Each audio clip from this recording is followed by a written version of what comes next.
You're very confident, I'll say that. But you shouldn't be. Alrighty, guys, let's take a look. We're coming off a win in our squad ride. We are up to 11-7, which is very impressive, it has to be said. So let's pull up what we have on offer for tonight. I'll run through them out loud really quickly, and then I'll see which one is the official squad ride. But Bulls Sixers first quarter under 57.5 makes perfect sense. Hard to kind of disagree there. I know my full game numbers tell me an over, but the first quarter 58 points is a bit of a stretch, so let's leave that one. Hawks Wolves first quarter over 62 makes a ton of sense as well. Up and down basketball expected there. Only concern there is Cat back for Minnesota, assuming he's just going to go straight back into the starting lineup. I don't know how that impacts them at both ends of the floor.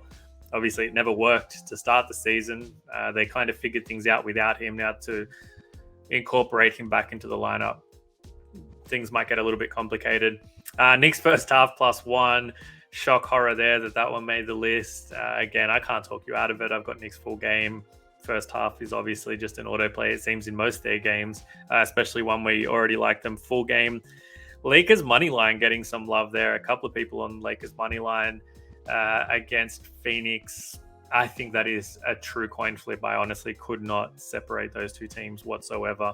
Obviously, if DeAndre Ayton was in, I'd probably be all over Phoenix in a pretty meaningful way here. Phoenix Suns raised to 20. I don't mind that at all. I still think that they have the pieces in their starting lineup to probably be more effective and efficient. So, yeah, that's a decent enough look as well. Timberwolves -4. Same reason I sort of highlighted before. Just with Cat coming back, it's a pretty big adjustment for that team to have to make. We're talking about a really high usage player. Trying to get him incorporated into the offense and how he impacts their defense. I think Gobert's actually been playing really well lately. So that's just a hard one for me to want to get involved with that game in any way, shape, or form. Knicks Heat under 224 makes sense, just given the game's probably going to be played at a walking pace.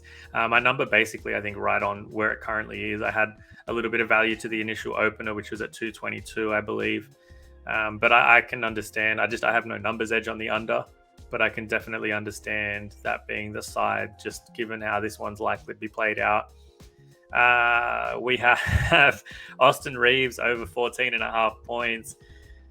Difficult to kind of argue it, I think, just given how he has been playing lately, his efficiency, he knows his role to a T. He'll get a good look at that Phoenix second unit, which we know is really thin and has its flaws there, so he might be able to take advantage. And Joel Embiid over 33.5 points. I think that might be the one. I already expect a much, much better Philadelphia offense. If you listen to Doc Rivers in the post game after that game against Chicago, all he did was harp on about how terrible their offense was. He thought their shot selection was terrible, their ball movement was terrible.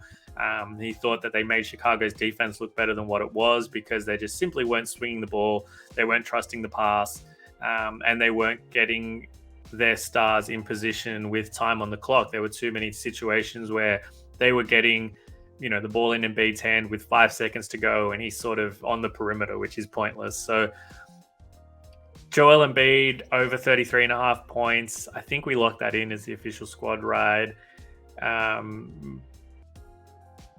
We obviously know how much the MVP means to him. He's going to try and absolutely stuff the stat sheet at every opportunity. The volume will be there. I think the efficiency will be there as well in this game. He will do his best, I think, to avoid foul trouble this time as well, so we can maximize those minutes. Yeah, let's do it, Chris. Let's lock in Embiid over 33.5 points. This is your time to shine, Zachariah, my guy. You are 0-4, I believe, on official squad rides. You are 3-0 on unofficial squad rides. So let's see where this one plays out. We'll try and push this to 12-7 on the season. I like this one a lot. I think this one hits pretty comfortably in that fourth quarter as well, hopefully early in the fourth, so it's not too much sweat.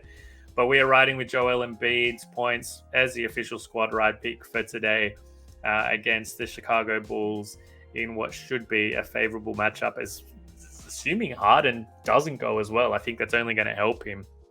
They're just going to feed him more. His usage obviously goes up naturally when Harden's not on the floor. So I think a lot of things could potentially fall into line here for him.